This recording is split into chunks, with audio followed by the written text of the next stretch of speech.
हाँ तो देखो, आज हम लोग पढ़ेंगे LCR circuit, series LCR circuit. आओ देखते हैं LCR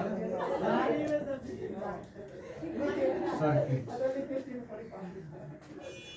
LCR सर्किट मतलब ऐसा सर्किट जिसमें एक रजिस्टर होगा, एक कैपेसिटर होगा,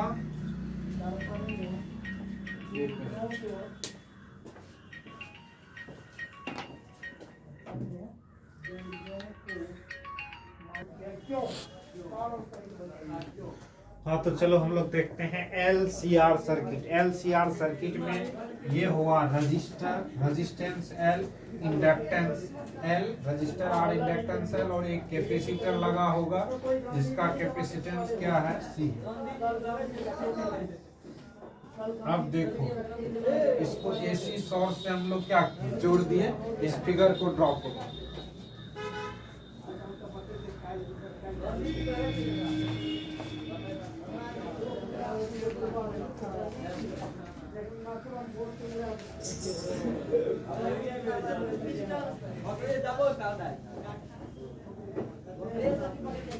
ड्रॉ कर लिया फिगर, चलो देखते हैं। मान लेते हैं किसी इंस्टेंट पर इसमें करंट I बराबर I0 साइन ओमेगा टी होगा, I बराबर I0 साइन ओमेगा टी होगा। ठीक, तो पहली बात इसमें निकालना है क्या, देखो potential of total circuit with respect to time. ठीक, ये निकालना है। उसके बाद पोटेंशियल और इंडक्टर के सापेक्ष निकालना है, पोटेंशियल विथ कैपेसिटर के सापेक्ष निकालना है। ठीक, अब देखो इसमें इंडक्टर और कैपेसिटर वाला तो हम और रजिस्टर के सापेक्ष, रेजिस्टेंस इसको रेजिस्टेंस के सापेक्ष कर देते हैं। ये तीनों सिंपली निकाल सकते हैं।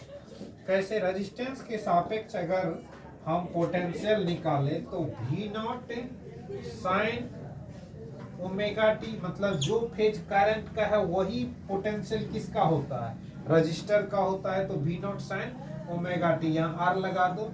जब VL के सापेक्ष हम निकालेंगे तो यहाँ दिखेगा क्या, VOL साइन ओमेगा टी। ठीक, लेकिन इंडक्टर केस में फेज कितना से आगे होता है, जो करंट का फेज है उससे π/2 लीड करता है, तो करंट के फेज में π/2 लीड करता है। ठीक, इसके बाद कैपेसिटेंस का अगर फेज निकाले तो इसमें लैग करता है करंट, तो I बराबर I0 sign omega T minus π/2। ये करंट क्या होगा, लैग करेगा, ये करंट लैग करेगा। अब चलो करंट तो निकाल चुके हैं, लेकिन ये जो सर्किट का मेन वोल्टेज है ये कैसे निकले, इसके लिए फर्स्ट केस हम लोग लेते हैं। फर्स्ट केस है हमारा VOL या VL, लिखो ग्रेटर देन VOC, मतलब इंडक्टिव सर्किट है। कौन सा सर्किट है, इसको हम लोग लिख सकते हैं XL ग्रेटर देन XC, मतलब ये इंडक्टिव सर्किट है। तो तुमको पता है VOL का वैल्यू क्या होता है, I0 इंटू XL। XL का वैल्यू अब तो बताने की जरूरत नहीं है, इतना क्वेश्चन में देख चुका है कि ओमेगा L होता है, और VOC का वैल्यू I0 XC होता है, तो XC का वैल्यू पता ही है, ये L है, ध्यान रखना। XC का वैल्यू पता है I0 इंटू ओमेगा C, और ओमेगा का वैल्यू क्या होता है, XC का वैल्यू 1/ओमेगा C। तो XC पता है, XL पता है, VOL VC पता है। ठीक ना, यहाँ से हम लोग इस केस में, जिस केस में L बड़ा है, मतलब इंडक्टिव रिएक्टेंस बड़ा है, XL ग्रेटर देन, इस केस में Z निकाले तो Z बराबर क्या हो जाएगा, रूट अंडर, ठीक, VOL माइनस VOC का होल स्क्वायर। अब प्लस VOR का होल स्क्वायर, यहां से root under I not XL, देखो ध्यान से थोड़ा, I नॉट XC का whole square plus I not R square. यहां से I नॉट को हम लोग बाहर ले लें एक ही साथ रूट से बाहर, इसमें भी I नॉट, इसमें भी I नॉट, इसमें भी बाहर, यहाँ XL माइनस, देखो जिसको समझने में प्रॉब्लम है वो समझो, I नॉट को पहले रूट से बाहर करेंगे तो I नॉट स्क्वायर XL से बाहर होगा, XL माइनस XC का whole square plus R square. ठीक, अब I नॉट को बाहर कर दो तो I नॉट, अच्छा ये जेड में भी equal, I not root under XL minus XC का whole square plus R square, ये V नॉट का वैल्यू है। यहां से हम लोग V नॉट इक्वल टू क्या लिख सकते हैं, I not into Z, Z का वैल्यू, जेड इम्पीडेंस है पता है ना, impedance, impedance Z equal to क्या होगा, रूट अंडर XL का XL माइनस XC का whole square plus R square, ये जेड का वैल्यू आया। अब इस केस में फिगर दोनों बना देते हैं, देखो फिगर इस केस में कैसे निकालेंगे। पहली बात, सर्किट कौन सा हुआ, सर्किट एक इंडक्टिव सर्किट है। सर्किट कौन सा हुआ, इंडक्टिव सर्किट है। जब इंडक्टिव सर्किट है तो इसमें फिगर जो बनाएंगे, नीचे की ओर क्या होता है, VC, VOC कर दो, ऊपर की VOL, इसमें बड़ा कौन सा है, VOL, तो ऊपर का ग्राफ क्या होगा, बड़ा होगा, इधर क्या होगा, VOR, ये वाला आपका VO का ग्राफ होगा, ये फेज कितना होगा, 5 होगा, इधर जो यहां से यहां तक का रीजन होगा, ये वाला पार्ट क्या है, VOL माइनस VOC का पार्ट। इसको हम लोग रिएक्टेंस में अगर लिखे तो इधर R लिखेंगे, इधर क्या लिखेंगे, XL माइनस XC, और इधर फेज 5 होगा, और इधर ठीक, यहां से 10 निकाले तो सीधा XL माइनस XC बटे R हो जाएगा। अब बताओ इसका जब पोटेंशियल एट टाइम t निकालते हैं, V एट टाइम t, तो क्या होगा, V not sine omega t तक तो ठीक है। अब बताओ करंट के फेज से ये लीड कर रहा है या लेग कर रहा है, ये लीड कर रहा है, तो प्लस π/2 प्लस 5, करंट के सोर्स, करंट के फेज से ये वाला देखो क्या, ओमेगा टी, करंट तो इस डायरेक्शन में होता है, रेजिस्टेंस के डायरेक्शन में, और उससे कितना फेज इसका लीड कर रहा है, 5, तो क्या हो जाएगा, V not sine omega T plus 5। ये रहा तुम्हारा इंडक्टिव सर्किट के लिए फर्स्ट केस, जब VOL इज, फर्स्ट केस क्या है, VOL is greater than VOC। अब सेकेंड केस देखते हैं, इसको लिखो,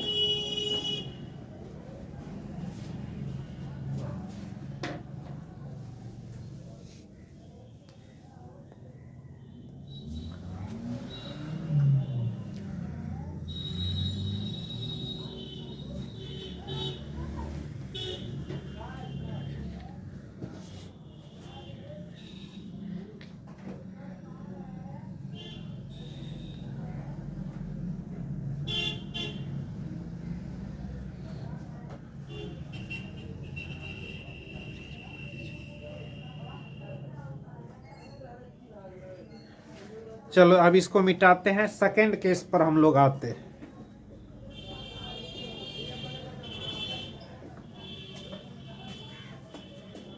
कहां से मिटा ले, यहां से मिटा देते हैं, इसको भी हम हटा दें।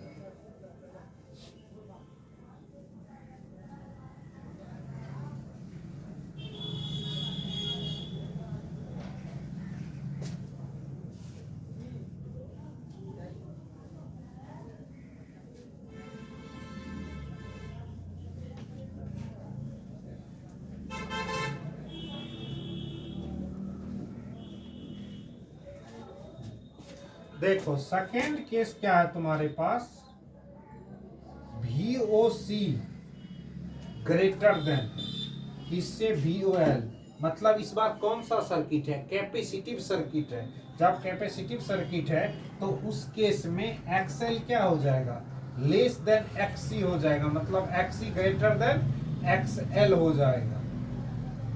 ठीक, यहां से चलो वी नॉट का वैल्यू निकालते हैं। रूट अंडर क्या लिखोगे, V naught O L minus V naught O C का whole square plus V O R का होल स्क्वायर।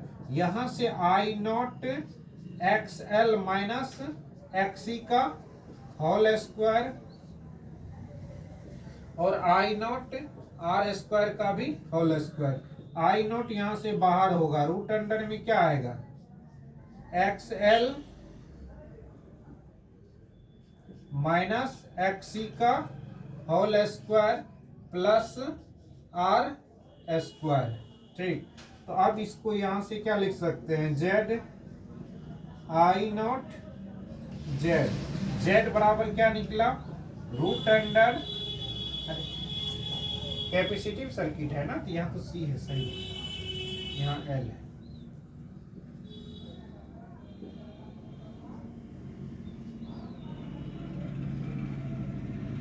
तो X C minus X L का whole square plus R square. ठीक, तो ये रहा तुम्हारा कैपेसिटिव सर्किट।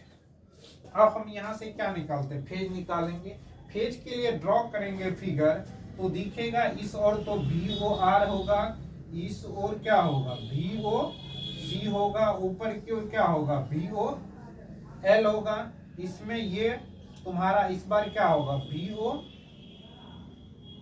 टोटल पोटेंशियल होगा, और ये तुम्हारा फेज लाई करेगा। क्यों, we O C greater than क्या है, वी ओ एल है, मतलब वी ओ सी बड़ा है। ठीक, इसका रिएक्टेंस वाला फिगर बनाओगे तो इधर की ओर क्या होगा, x C minus X L, ऊपर की ओर ओनली एक्स एल बहुत छोटा है तो ऊपर लेने की जरूरत है नहीं। इधर की ओर रेजिस्टेंस क्या होगा, आर होगा, और इसका फेज नीचे की ओर फाई से लाइक करेगा। तो इस केस में total potential at time t बराबर क्या होगा, वी नॉट, वी बराबर V not sine omega t, लेकिन फेज क्या होगा, माइनस फाइव। फेज इस बार क्या होगा, माइनस फाइव होगा। क्यों माइनस फाइव होगा, करंट होता है रेजिस्टेंस के क्रॉस, ये क्या है, पोटेंशियल है, इधर लाइक कर रहा है इन कैपेसिटिव सर्किट में, और कैपेसिटिव सर्किट में जो फेज होता है वो क्या होता है, नेगेटिव होता है, तो माइनस फाइव होगा।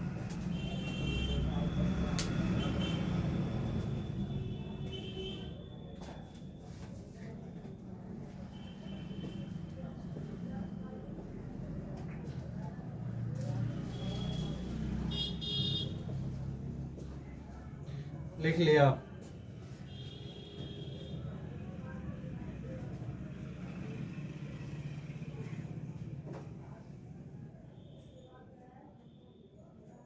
अब इसमें थर्ड केस एक बचा है, वो बता देता हूँ, फिर क्वेश्चन देखेंगे।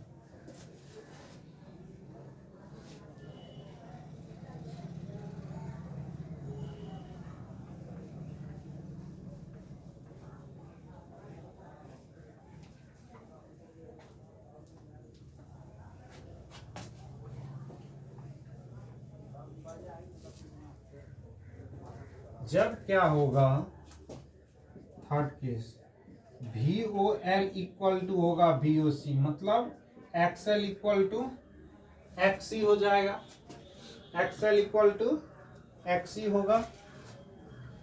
ठीक, यहां से एक्सएल इक्वल टू एक्सी हो चुका है, तो अब हम जो जेड निकालेंगे, रूट अंडर, अच्छा जेड से पहले वी निकाल लेते, V equal to V O L minus V O C का whole square plus V O R का होल स्क्वायर। यहाँ से सिंपली v बराबर क्या हो जाएगा, रूट अंडर, ये तो जीरो हो गया, प्लस वी ओ आर का होल स्क्वायर, v बराबर यहाँ से आई नॉट आर का होल स्क्वायर, रूट है तो रूट यहाँ से हट जाएगा, सिंपली v बराबर वी नॉट आर, मतलब आर इस यहाँ पर क्या हुआ, आर इक्वल्स टू जेड हो गया, v बराबर वी नॉट आई जेड हम लोग लिख सकते हैं।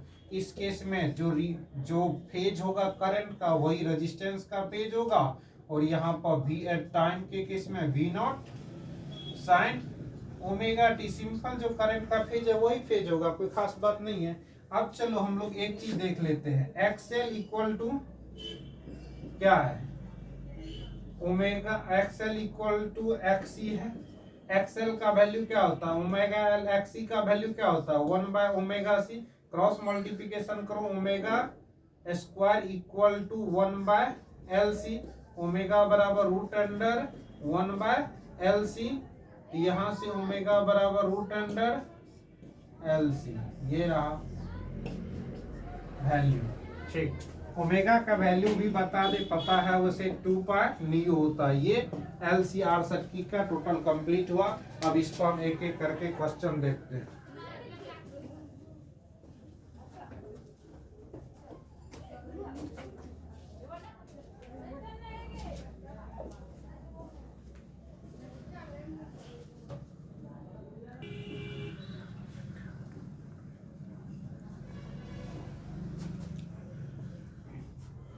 हाँ तो चलो इस क्वेश्चन को देखते हैं। क्वेश्चन क्या बोल रहा है, कौन सा सर्किट है, देखने से क्या पता चल रहा है कि रेजिस्टेंस, इंडक्टर और कैपेसिटर दोनों है। सबसे पहले इस सर्किट को तय करने के लिए ये इंडक्टिव है या रिएक्टिव है या कैपेसिटिव सर्किट है, इसके लिए हमको एक्सएल एक्सी निकालना होगा। तो फर्स्ट वी स्टार्ट एक्सएल निकालते हैं। एक्सएल निकालने के लिए आई बराबर क्या है, आई नॉट, गिवन क्या है हमारे पास, गिवन है I equal to I naught sine 100t।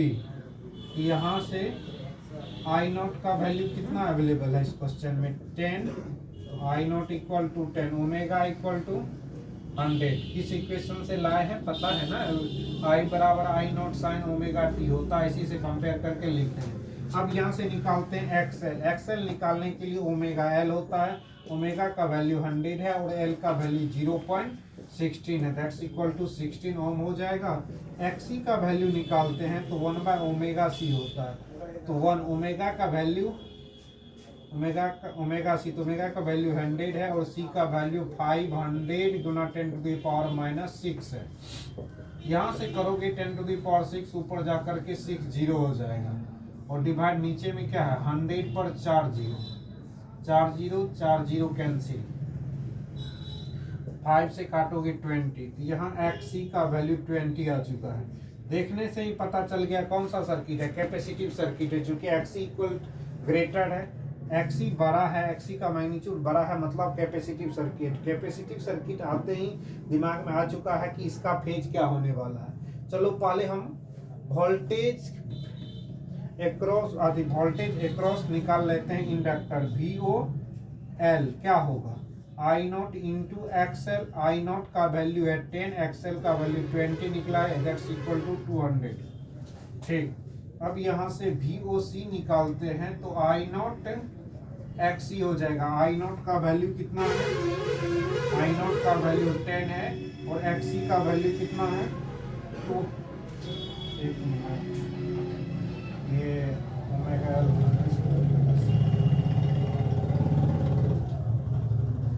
XC का वैल्यू हो गया 200 और ओमेगा एल वाला का वैल्यू क्या होगा, ओमेगा एल का वैल्यू है 60, तो 160 हो जाएगा। ये VOL का वैल्यू है। अब इसका इक्वेशन निकालोगे, V voltage across inductor with respect to time, तो यहाँ से क्या लिखा जाता है, VOL sine omega t. Inductor में फेज क्या होता है, प्लस होता है, तो प्लस π/2 हो जाएगा यहाँ से। तो VOL का वैल्यू कितना है, VOL देख लो यहाँ पर, ये किसका निकला है, VOL का वैल्यू निकला है 160 साइन ओमेगा। ओमेगा का वैल्यू 100t है प्लस π/2। ठीक, भी कैपेसिटिव में बात करें तो इसका फेज क्या होता है, निगेटिव होता है, साइन ओमेगा टी, ओमेगा का वैल्यू 100t माइनस π/2। VOC का वैल्यू कितना है, VOC देख लो, VOC का वैल्यू है 200 sine t minus pi by 2। ठीक, अब हम लोग चलते हैं कहां पर, अब हम लोग चलते हैं वोल्टेज, पूरा सर्किट का, कंप्लीट सर्किट का वोल्टेज निकालने के लिए हमको जेड निकालने का जरूरत है। चलो जेड निकाल लेते हैं। जेड बराबर root under X L minus XC का होल स्क्वायर के, इंडक्टिव सर्किट है, कैपेसिटिव सर्किट है, एक्सी कर दो, एक्सी माइनस एक्सएल का whole square plus R square, यहाँ से रूट अंडर 4 का स्क्वायर प्लस 3 का स्क्वायर दैट्स इक्वल टू 5 होगा। इतना कैलकुलेशन कर लेना। ठीक, 10 5 निकालते, इससे पहले फिगर ड्रॉ कर ले। फिगर में देखो इंडक्टिव कैपेसिटिव सर्किट है, तो नीचे क्या होगा, x C minus XL XL, और इधर की ओर क्या होगा, रेजिस्टेंस आर, ये एंगल फाई, ये जेड का होता है, ये एंगल फाई होगा। 10 फाई का वैल्यू निकालोगे तो X C minus XL upon R, इसका वैल्यू एक्सएल माइनस एक्सी का वैल्यू 4 निकला है। हाँ 20 माइनस, हाँ तो 4 निकला है। 4 अपॉन 3, ये 10 कितना डिग्री का होता है, 10 53 डिग्री का वैल्यू होता है, 10 53 degree that's equal to 5 equal to 53 degree. यहाँ से 10 53 हो गया, तो अब वोल्टेज निकाल सकते हैं हम लोग। V across time equal to V not. V not के लिए भी हमको क्या निकलता है, I नॉट जेड लगा देते हैं, साइन ओमेगा टी। अब माइनस कितना होगा, कैपेसिटिव सर्किट है तो फिर नीचे जाएगा, तो माइनस हो जाएगा तुम्हारा 53 डिग्री, मतलब V को का I नॉट इंटू जेड, यहाँ से I not into Z sign omega T minus 53 degree. यहाँ से हम लिख सकते हैं I नॉट का वैल्यू कितना है, I नॉट का value 10 into 5 sine 100 t minus 53 degree, तो 50 साइन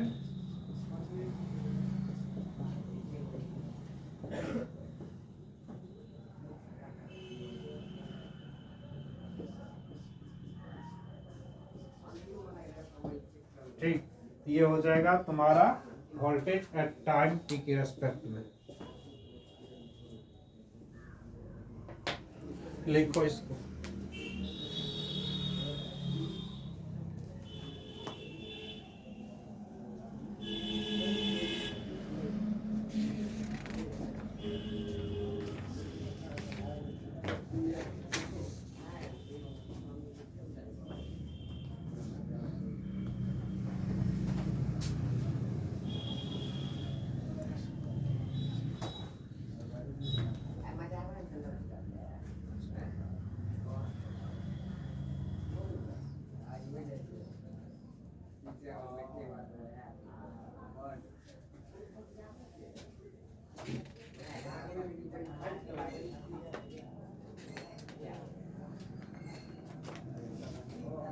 लिख लिया, चलो इसको हम मिटाते हैं।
चलो देखते हैं इस क्वेश्चन को। इस क्वेश्चन में क्या क्या है और क्या निकालना। सबसे फर्स्ट ऑफ ऑल स्टार्ट हमको करंट निकाल लेना। अगर करंट निकल जाता है तो हम इसका सेपरेट फेज निकाल सकते हैं। मतलब करंट विथ टाइम निकालना बहुत ही जरूरी है। करंट निकालने के लिए हमको क्या जरूरत निकालना होगा, आई नोट। आई नोट अवेलेबल नहीं है तो आई नोट के लिए एक्सएल निकाल लेते हैं। एक्सएल निकालना होगा, एक्सी निकालना होगा, जेड निकालना होगा, ये तीनों करंट निकालने के लिए निकालना होगा। वी नोट का वैल्यू अवेलेबल है 50, इस इक्वेशन से वी नोट कितना है 50, और ओमेगा का वैल्यू कितना है 100, 50 और 100 हो गया। चलो यहाँ से जेड निकालने के लिए पहले एक्सएल निकाल लेते हैं। एक्सएल निकालते ही एक्सएल का वैल्यू आई अथी ओमेगा एल हो जाता है। ओमेगा का वैल्यू 100 और एल का वैल्यू 1, दैट्स इक्वल टू 100 हो जाएगा। एक्सी निकालते हैं। एक्सी के लिए क्या करना होगा, 1 बाय ओमेगा सी। ओमेगा का वैल्यू 100 है और सी का वैल्यू 20, 10 टू द पावर -6 है। इसको सॉल्व करोगे तो 10 टू द पावर 6 0 ऊपर में आ जाएगा, ये नीचे से ऊपर जाएगा, 10 टू द पावर 6 हो जाएगा, 100 नीचे में और 20 नीचे में। यहाँ से 2 जीरो कैंसिल, 6 जीरो होता है ना ऊपर में, ये भी जीरो कैंसिल, 2 से डिवाइड करोगे 500। अब देखो एक्सी का वैल्यू आ चुका है 500, मतलब सर्किट क्या है, कैपेसिटिव सर्किट है।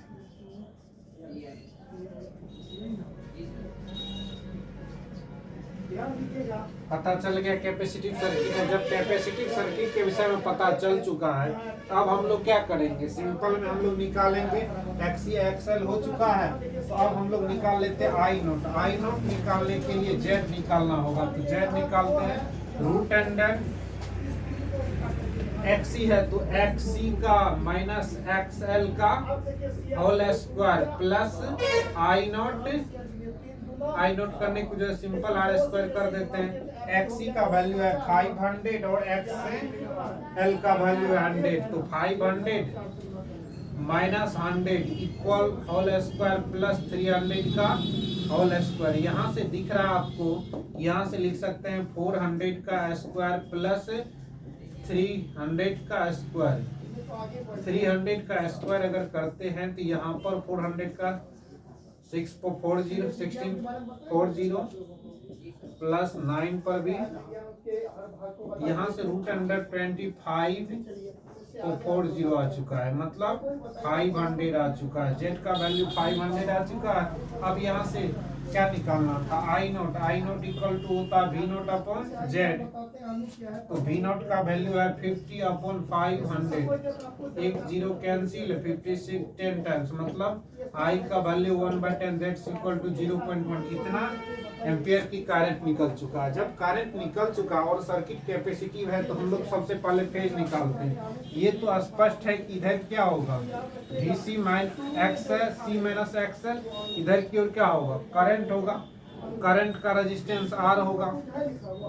इधर जेड देखो, R का वैल्यू 300 है और ये दोनों मिला करके कितना होता है, ये 400 हो गया और ये 300 हो गया।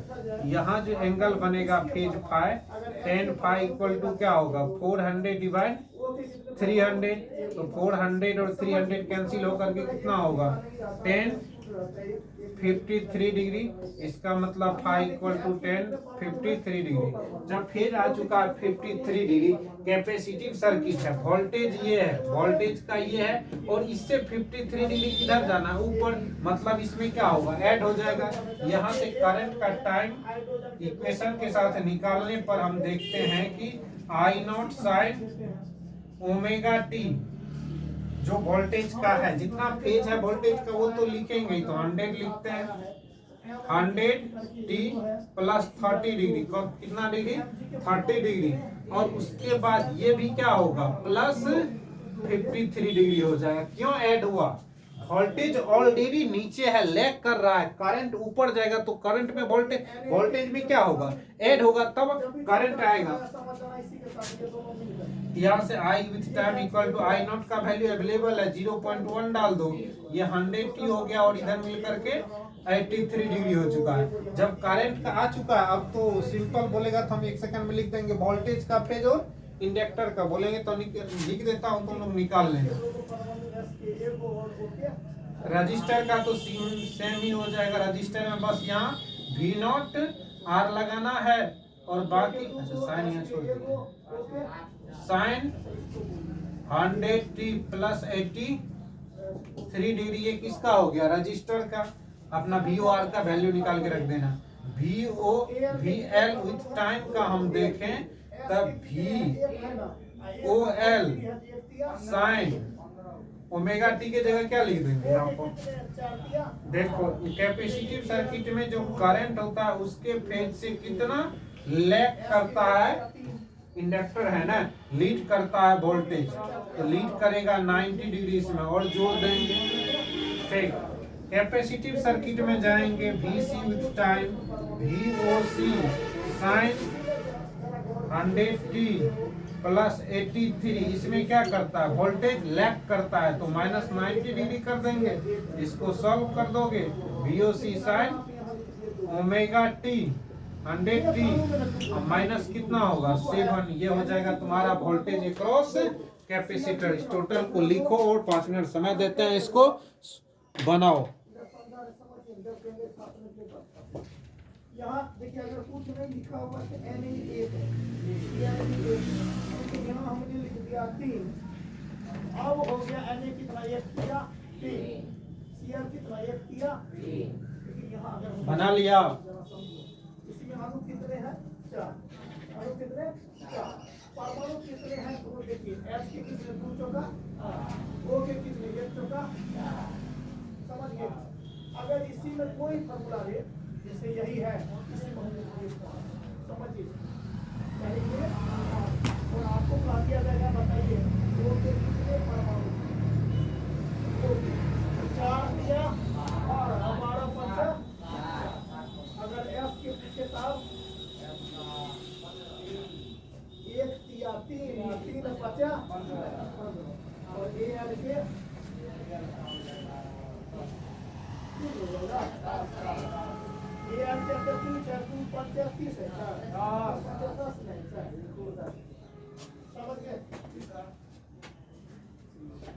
ठीक, लिख लिया। चलो देखते हैं नेक्स्ट क्वेश्चन।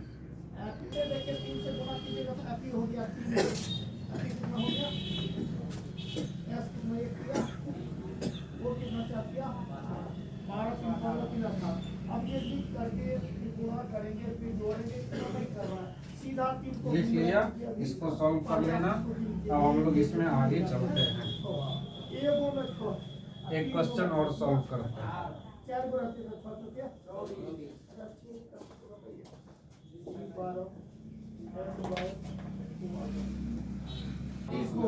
इस क्वेश्चन को मैं समझा देता हूँ, थोड़ा सॉल्व कर देता हूँ, सॉल्व कर लेना।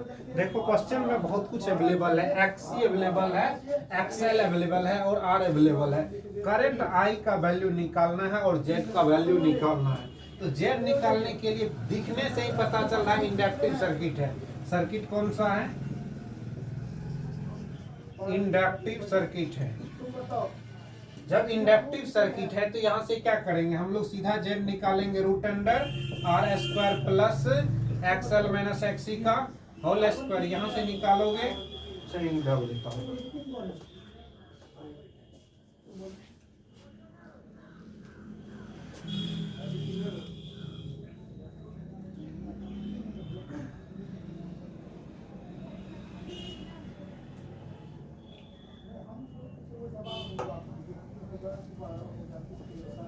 ठीक, यहाँ से देखो Z बराबर √R का वैल्यू कितना है 10 का स्क्वायर और यहाँ से क्या हो जाएगा 20 माइनस 10 का स्क्वायर। ठीक, तो यहाँ से हो जाएगा 100 और यहाँ से 10 का स्क्वायर हो जाएगा, तो ये भी 100 हो जाएगा। कंप्लीट इसका करोगे ना तो 10√2 आएगा। यहाँ से सीधा क्या निकाल लोगे, I नोट का वैल्यू कितना हो जाएगा, I नोट का V0 अपॉन Z, V0 का वैल्यू है 20√2 अपॉन 10√2, तो कैंसिल आउट होकर के सीधा 2 आ गया, V0 आ चुका। फिगर में इंडक्टिव सर्किट है, इंडक्टिव सर्किट होगा तो इधर क्यों R होगा, इधर क्यों क्या होगा XL माइनस XC का XL माइनस XC जो कि 10 आ रहा है। तो फेज कुछ इस तरह हो जाएगा, फाइव लीड करेगा, फाइव का वैल्यू निकाल लेते हैं। R का वैल्यू कितना है 10 और ये भी 10 आया, यहाँ से ten pi equal to X L minus X E upon R हो जाएगा। एक्स एल का वैल्यू कितना है 10 और एक्स ई का वैल्यू 10 है, दैट्स इक्वल टू 1 आया, मतलब 10 फाइव बराबर 1045। देखो ये सब क्वेश्चन तब देखना जब शुरुआती से टोटल लेक्चर देख लेना, तब इसको देखना, ठीक है। स्टार्टिंग में यही लेक्चर शुरू करोगे कोई फायदा नहीं मिलेगा। चलो प्ले लिस्ट में टोटल वीडियो अवेलेबल है। यहाँ से हम लोग कहाँ बात करते हैं 10 फाइव इक्वल टू 45 डिग्री। तो अब यहाँ से क्या करेंगे हम लोग, सीधा इक्वेशन लिखते हैं। हाँ, फेज क्या करेगा, ये वोल्टेज दिया हुआ इंडक्टिव सर्किट का, इंडक्टिव सर्किट का वोल्टेज कुछ इधर की ओर होगा, ठीक। और हमको क्या चाहिए, करंट चाहिए। तो करंट इसमें क्या करता है, इंडक्टिव सर्किट में करंट लैग करता है। तो I equal to time I naught sine omega T plus जो 30 डिग्री है वो डालेंगे, और साथ में फेज क्या होगा माइनस 45 डिग्री होगा। यहाँ से क्या निकालेंगे 2 साइन ओमेगा का वैल्यू 100 प्लस, यहाँ से इसको घटाओगे तो माइनस 15 डिग्री। ये रहा आंसर। आपको तुमको निकालना है क्या, वेलोसिटी अथी voltage across resistance, across resistance, उसके बाद इंडक्टर और कैपेसिटर, ये तीन को तुमको खुद निकालना है और कमेंट करना है, ठीक। इसको लिख लेना, लिख लो इसको और बनाओ।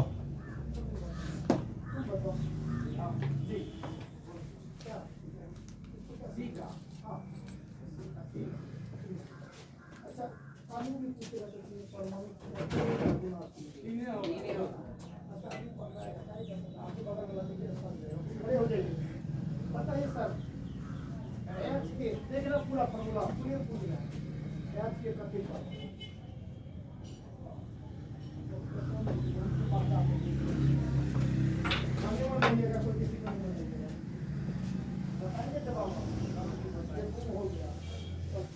लिख लिया, बना लिया, इसको बनाओ, ठीक है। बना लिया तो अगले वीडियो में मिलते हैं।